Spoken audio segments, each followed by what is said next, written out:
नेपाल की राजनीति में बड़ा भूचाल आ गया है। पूर्व प्रधानमंत्री केपी शर्मा ओली को कथित रूप से पिछले साल हुए जेनजी विरोध प्रदर्शनों में भूमिका के आरोप में गिरफ्तार कर लिया गया है। यह कार्रवाई ऐसे समय में हुई है जब हाल ही में बालेन शाह ने देश के प्रधानमंत्री पद की शपथ ली है। राजधानी काठमांडू में हुई इस गिरफ्तारी के बाद देश की राजनीति में हलचल तेज हो गई है। पुलिस के मुताबिक ओली के साथ उनके पूर्व गृह मंत्री रमेश लेखाक को भी हिरासत में लिया गया है। दोनों को सुबह गिरफ्तार किया गया। अब उनके खिलाफ कानूनी प्रक्रिया आगे बढ़ाई जा रही है। सरकार ने इस कार्रवाई को पूरी तरह कानूनी बताया है और कहा है कि यह किसी भी तरह की राजनीतिक प्रतिशोध की कार्रवाई नहीं है। वहीं दूसरी ओर ओली ने अपनी गिरफ्तारी को राजनीतिक बदले की कार्रवाई करार दिया है और कहा है कि वे इसके खिलाफ कानूनी लड़ाई लड़ेंगे।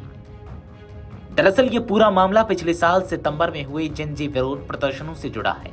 उस समय नेपाल में बड़े पैमाने पर भ्रष्टाचार के खिलाफ प्रदर्शन शुरू हुए थे, जो देखते ही देखते हिंसक हो गए।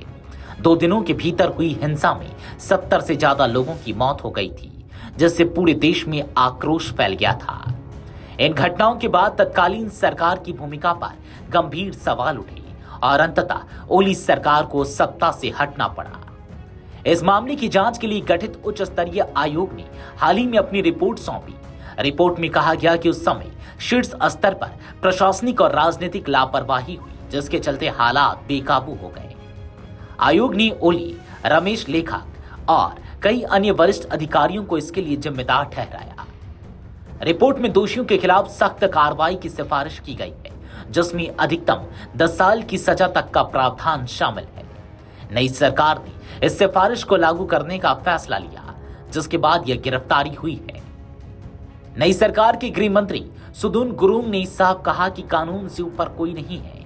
उनका कहना है कि यह कदम न्याय सुनिश्चित करने की दिशा में उठाया गया है और दोषियों को किसी भी कीमत पर बख्शा नहीं जाएगा।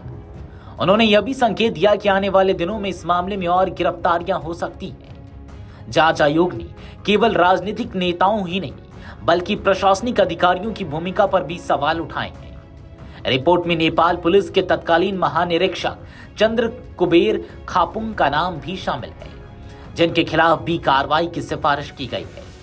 इस पूरे घटनाक्रम ने नेपाल की राजनीति को एक बार फिर से अस्थिर कर दिया है। एक ओर सरकार इसे न्याय की दिशा में बड़ा कदम बता रही है, तो दूसरी ओर विपक्ष इसे राजनीतिक बदले की कार्रवाई करार दे रहा है।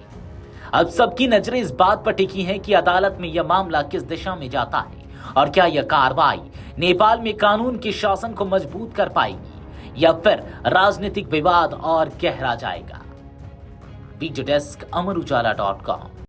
अगर आप ये वीडियो YouTube पर देख रहे हैं तो हमारे चैनल को सब्सक्राइब कर बेल आइकन दबाएं और Facebook पर देख रहे हैं तो हमारे पेज को लाइक करें।